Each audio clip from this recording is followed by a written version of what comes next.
दोस्तों नमस्कार, मैं आपका भूपेंद्र नारायण सिंह।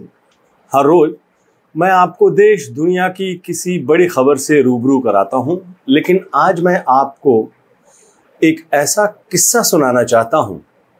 किस्से शब्द से यह मत समझिएगा कि मेरी कहानी काल्पनिक है। सरकारी मुहर वाली बिल्कुल सच्ची कहानी है। वैसे आप भी पूरा किस्सा सुनकर समझ जाएंगे कि किस्से में कल्पना का रेशा मात्र भी इस्तेमाल नहीं किया गया है। तो चलिए दोस्तों, शुरू करते हैं वो दिलचस्प किस्सा। किस्सा है एक बुलबुल का। बुलबुल को जानते हैं आप? प्यारा सा परिंदा होता है। रफ़ी साहब ने जब जब फूल खिले फिल्म में बुलबुल का जिक्र किया है। एक था गुल, एक थी बुलबुल, दोनों चमन में रहते थे। गाने में गुल और बुलबुल की मार्मिक प्रेम कहानी को बयां किया गया है।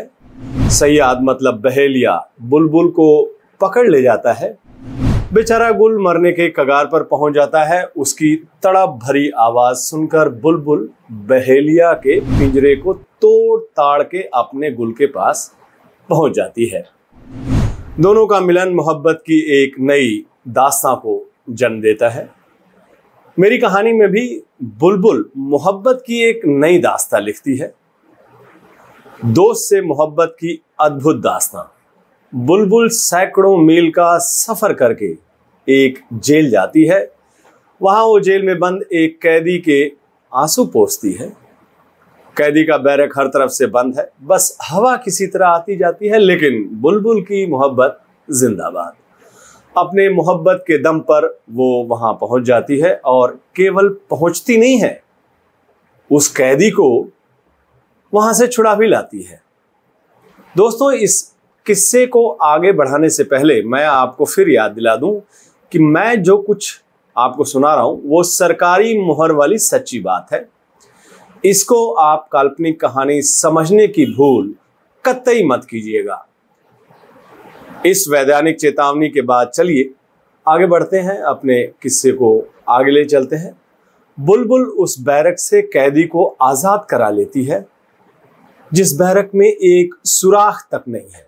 उसके बाद बुलबुल अपने पंख पर कैदी को बिठाती है और फिर निकल पड़ती है सैकड़ों मील दूर सफर पर।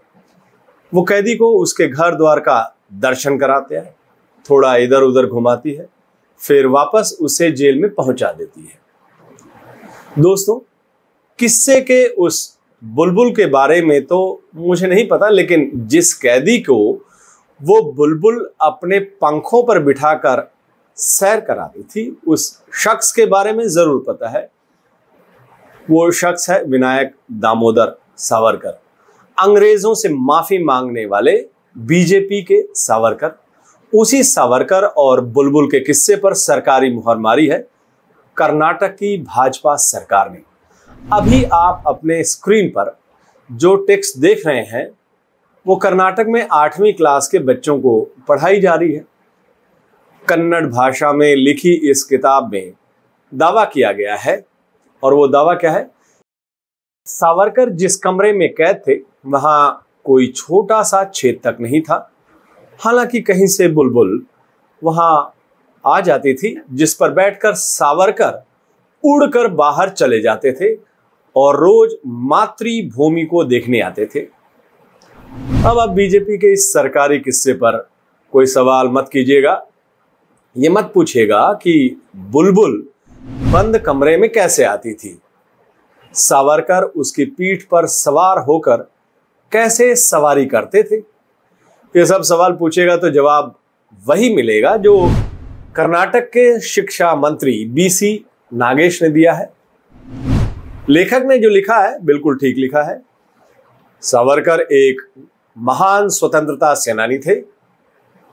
इससे कोई फर्क नहीं पड़ता कि उन्हें कितना ग्लोरीफाई किया गया है, ये उनके बलिदान के बराबर नहीं है। बीजेपी के माननीय मंत्री की इस दलील के बाद अब आगे कुछ कहने सुनने के लिए बहुत कुछ बचता नहीं है, लेकिन एक बात जरूर दिमाग में खटक रही है। जब वो बुलबुल जेल से सावरकर को छुड़ा लेती ही थी तो फिर वापस जेल क्यों पहुंचाती थी? और ये सावरकर बीच में ही उसकी पीठ से कूदकर फरार क्यों नहीं हो जाते थे? दोस्तों, इस सवाल का जवाब अगर आपको मिल जाए तो मुझे भी बताइएगा। नमस्कार।